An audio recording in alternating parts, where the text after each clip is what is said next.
পেট্রোলের যে দাম বৃদ্ধির পরে আমরা দেখেছি যে বরিশালে কিছুটা স্বাভাবিক হয়েছে, জ্বালানি তেলের যে সংকট সেটা কিছুটা স্বাভাবিক হয়েছে। তবে গ্রাহকরা এখনও বলছে যে স্বাভাবিক এখনও হয়নি। একদিকে যেমন তারা তেল কম পাচ্ছেন, এখনও কিন্তু লাইনে দাঁড়িয়ে তাদের তেল নিতে হচ্ছে। অন্যদিকে পেট্রোল পাম্প মালিকরা বলছেন যে যখন তেল স্বাভাবিক ছিল সেই সময় তাদের যে পেট্রোল বিক্রি হতো, পরে রেশনিং সিস্টেম অর্থাৎ 200 টাকা বা 300 টাকা যে তেল বিক্রি হচ্ছে, সেখানে দেখা যায় তাদের বিক্রি আগের বিক্রির চেয়ে 3 গুণ বিক্রি বেড়েছে। তারপরও কেন এই সংকট হচ্ছে, সেখানে তাদের এমন একটা বক্তব্য আমরা শুনেছি যে মোটরসাইকেল যারা গ্রাহক তারা কিন্তু পেট্রোল নিয়ে আলাদা জায়গায় সংরক্ষণ করার কারণে এই কৃত্রিম সংকটটা তৈরি হয়েছে। তবে মোটরসাইকেল যারা চালক তারা যেমনটা বলছে যে অনেক জায়গায় পেট্রোল এখনও স্বাভাবিক হয়নি, এখনও মিলছে না। তবে পেট্রোল পাম্প যে অর্থাৎ জ্বালানি তেলের দাম বৃদ্ধির সঙ্গে সঙ্গে কিছুটা স্বাভাবিক হয়েছে, এটাকে তারা সিন্ডিকেট প্রথার কারণেই এই বা তেলের সংকট বা দাম বৃদ্ধির কথা তারা বলেছেন। সব মিলিয়ে যদি বলি, বরিশালে আজকে আমরা যে পাম্পটিতে আছি পাশাপাশি দুটি পাম্প রয়েছে, দুটি পাম্পেই কিন্তু আমরা দেখছি যে চাহিদা অনুযায়ী অর্থাৎ গ্রাহকরা যতটুকু তেল চাচ্ছেন সেই পরিমাণ তেলই কিন্তু সরবরাহ করা হচ্ছে। ফলে এখন আর যে আগের যে সংকটটা ছিল যে 200 টাকা রেশনিং সিস্টেম বা 300 টাকার তেল দিত, 100 টাকা কোনো কোনো পাম্পে 100 টাকা দিত, অনেকগুলো পাম্প বন্ধ ছিল, সেটাও কিন্তু এখন দেখা যাচ্ছে যে কিছুটা স্বাভাবিক হয়েছে। আজকে আমরা যেমনটা জানতে পেরেছি যে ডিপো থেকেও তাদেরকে তেলের সরবরাহ আগের চেয়ে বাড়িয়ে দিচ্ছে। সেই কারণেই তেলের সরবরাহ যেহেতু বেড়েছে এবং সেই কারণে গ্রাহকদেরও তারা পর্যাপ্ত তেল দিতে পারছে। তবে সাধারণ যে বা ভোক্তা পর্যায়ে তেলের দাম বৃদ্ধির যে প্রভাব সেটা কিন্তু বাজারে ইতিমধ্যে পড়তে শুরু করেছে।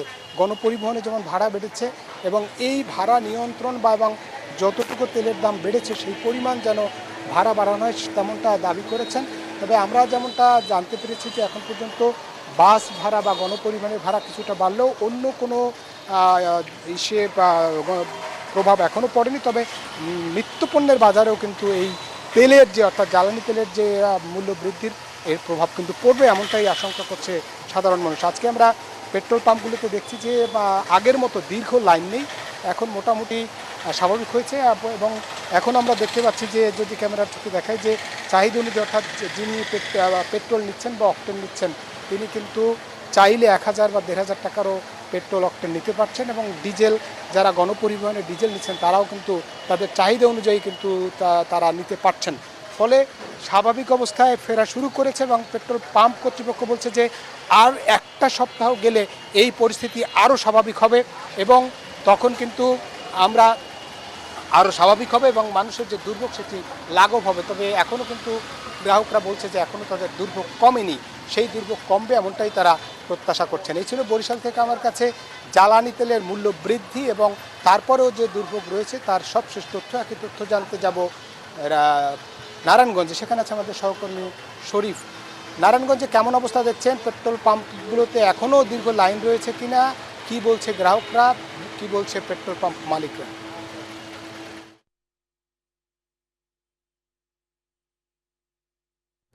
ধন্যবাদ মিরন, আপনি যেমনটি বরিশালের চিত্র জানাচ্ছিলেন একই চিত্র কিন্তু নারায়ণগঞ্জের ফিলিং স্টেশনগুলোতেও, বিশেষ করে এই জ্বালানি তেলের মূল্য বৃদ্ধির পরও কিন্তু ফিলিং স্টেশনগুলোর যে একটি নাজেহাল অবস্থা কিন্তু কাটছে না। আমরা এখন রয়েছি নারায়ণগঞ্জের পদ্মা ডিপোতে। এখান থেকে কিন্তু এই রাজধানী ঢাকা সহ আশেপাশের 15টি জেলায় কিন্তু জ্বালানি তেল সরবরাহ করে থাকে। নারায়ণগঞ্জে 4টি ডিপো রয়েছে, যার মধ্যে দুটি সিদ্ধিরগঞ্জে পদ্মা এবং মেঘনা ডিপো এবং দুটি রয়েছে ফতুল্লায় যমুনা এবং মেঘনা ডিপো। এই ডিপোগুলোতে কিন্তু রাজধানীর আশেপাশের 15টি জেলায় প্রতিদিন জ্বালানি তেল সরবরাহ করে আসছে। সকাল 7টা থেকে বিকেল 3টা পর্যন্ত এই ডিপোগুলো থেকে কিন্তু জ্বালানি তেল সরবরাহ করা হয়ে থাকে। তবে আমরা কথা বলার চেষ্টা করেছিলাম বিভিন্ন ফিলিং স্টেশনের প্রতিনিধিদের সাথে, তারা জানিয়েছেন যে বিশেষ করে আগে যে পরিমাণ সরবরাহ করা হতো এই সংকটের পরে এবং মূল্য বৃদ্ধির পরে কিন্তু সরবরাহ কিছুটা বেড়েছে, কিন্তু সেটা কিন্তু আসলে এখনো রেশনিং যে পদ্ধতি সেই পদ্ধতি কিন্তু রয়ে গেছে। বিশেষ করে অকটেন এবং পেট্রোল আগে যে পরিমাণ সরবরাহ করা হতো সেই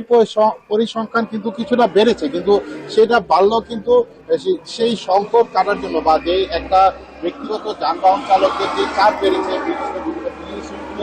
সেই চাপটা কিন্তু এখনো রয়ে গেছে। আগের তুলনায় সেই যে ইটা ছিল সংকটের অবস্থা ছিল বা একটা দীর্ঘ লাইন, সেই লাইনটা কিছুটা কমে আসলো, কিন্তু এখনো বিভিন্ন ফিলিং স্টেশনগুলোতে কিন্তু এই জ্বালানি তেলে সরবরাহ বিশেষ করে অকটেন এবং পেট্রোলের একটি ঘাটতির চিত্র রয়ে গেছে। আপনাদেরকে জানিয়ে রাখি এই পদ্মা ডিপোতে কিন্তু গত 19 এপ্রিল যেদিন জ্বালানি তেল মূল্যবৃদ্ধি হয় সেদিন কিন্তু এই পদ্মা ডিপো থেকে 2,73,000 অক্টেন এবং 1,02,000 লিটার পেট্রোল সরবরাহ করেছিল। সেই চিত্রটা কিন্তু পরের দিন থেকে কিছুটা বেড়েছে।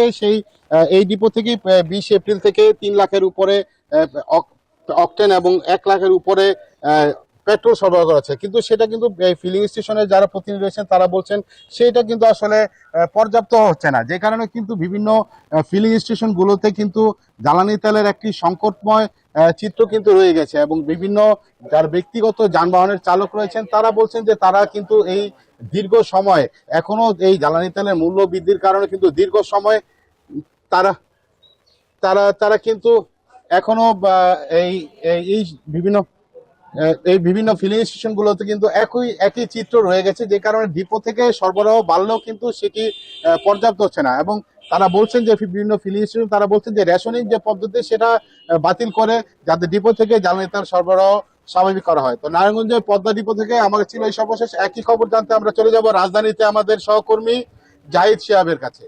জাহিদ, জানাবেন যে রাজধানীতে ফিলিং স্টেশনগুলোর কি চিত্র রয়েছে জ্বালানি তেলের?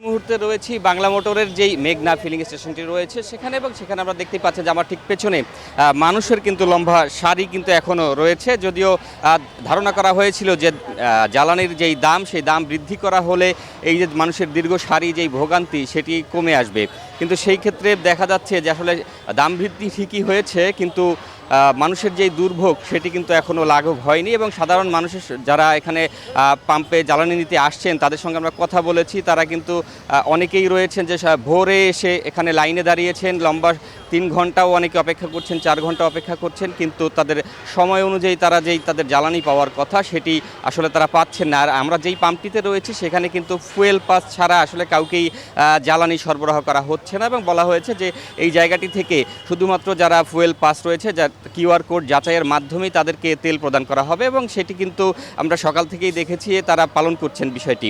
এবং এখানেও একটি ভোগান্তির বিষয় সামনে এসেছে, যেটি আমরা সাধারণ যারা বাইকাররা রয়েছেন তারা আমাদেরকে জানিয়েছেন যে অনেকেরই হচ্ছে তাদের ফুয়েল পাস নেই। সেই ক্ষেত্রে যারা এই দীর্ঘ সারি লম্বা পিছন থেকে এসে যখন পাম্পের সামনে আসছেন তখন আর আসলে যারা জানতে পারছেন যে আসলে ফুয়েল পাস ছাড়া তারা তেল পাবেন না, সেই ক্ষেত্রে ফুয়েল পাস না থাকায় তাদের কিন্তু আবার ফিরে যেতে হচ্ছে। এটি নিয়েও তারা ক্ষোভ প্রকাশ করছেন। যদিও পাম্প কর্তৃপক্ষ বলছে যে আসলে এই যে বলছি যে শেষ পর্যায়ের পাম্প থেকে কিন্তু বলা হচ্ছে যে যেহেতু জ্বালানির দাম বৃদ্ধি পেয়েছে এবং জ্বালানির সরবরাহ বেড়েছে, সেই ক্ষেত্রে এখন কিছুটা লাইনের পরিধি কমেছে এমনটা দাবি করছে না, কিন্তু আমরা আসলে কিন্তু দেখছি যে রাস্তায় কিন্তু সেই যে পুরনো লাইন ছিল সেটি কিন্তু এখনও অব্যাহত রয়েছে, এবং জ্বালানি কবে কমবে আসলে সমস্যাটা সমাধান হবে সেটি নিয়ে মানুষের ভিতরে এখনও দুর্ভোগ যে সেটি কমছে না। আসলে মানুষ দাবি করছেন যে সরকার খুব দ্রুত এই সমস্যাটি দ্রুত সমাধান করবেন। নাফিসা, এই ছিল বাংলা মোটর থেকে সবশেষ তথ্য জ্বালানি নিয়ে। জাহিদ, ধন্যবাদ আপনাকে আমাদের সঙ্গে যুক্ত হবার জন্য। 200-র বেশি সার্ভিস ও ফিচারে লেনদেনের সব বিকাশ অ্যাপে সম্ভব।